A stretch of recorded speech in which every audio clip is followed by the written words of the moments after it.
is the script letter welding tutorial in SignLab. Today's lesson I'm going to show you how to weld the letters of this word together. So to start off, we want to double click on our text, select the cursor, and highlight our word. We'll want to right click on our auto kern button and set our style to overlap. Go ahead and click OK, and click outside to let the changes take effect.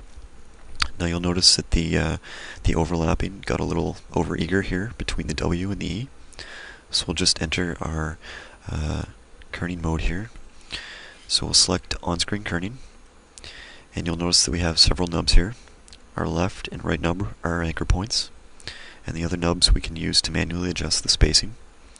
So I can left click and hold down the button and drag to increase the spacing between the W and the E, or I can just left click on the node and set it as my active node and use the arrows on my keyboard to adjust it a little more accurately, I guess, if you will. That looks pretty good. So I'll click outside and click outside. So now I'm going to want to weld my letters together. So I'll select my weld tools and basic weld. Having done that, I'm going to turn off my fill so you can see where in fact the letters were welded together. I'll just kind of zoom in here so you can see a little bit better. So you notice that the welding was done, but perhaps it was a mediocre job. So we can adjust that. So click outside, and then double click on the area that I want to work with to enter node edit mode.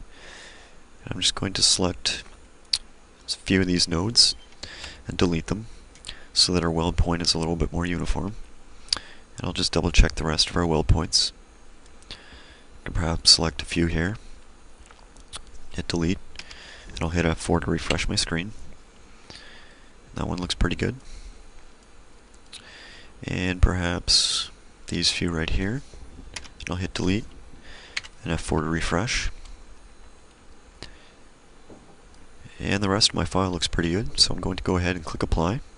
I'll deselect everything and hit F7 to zoom back out, turn my fill back on, and that's welding in SignLab, and that's the end of this tutorial.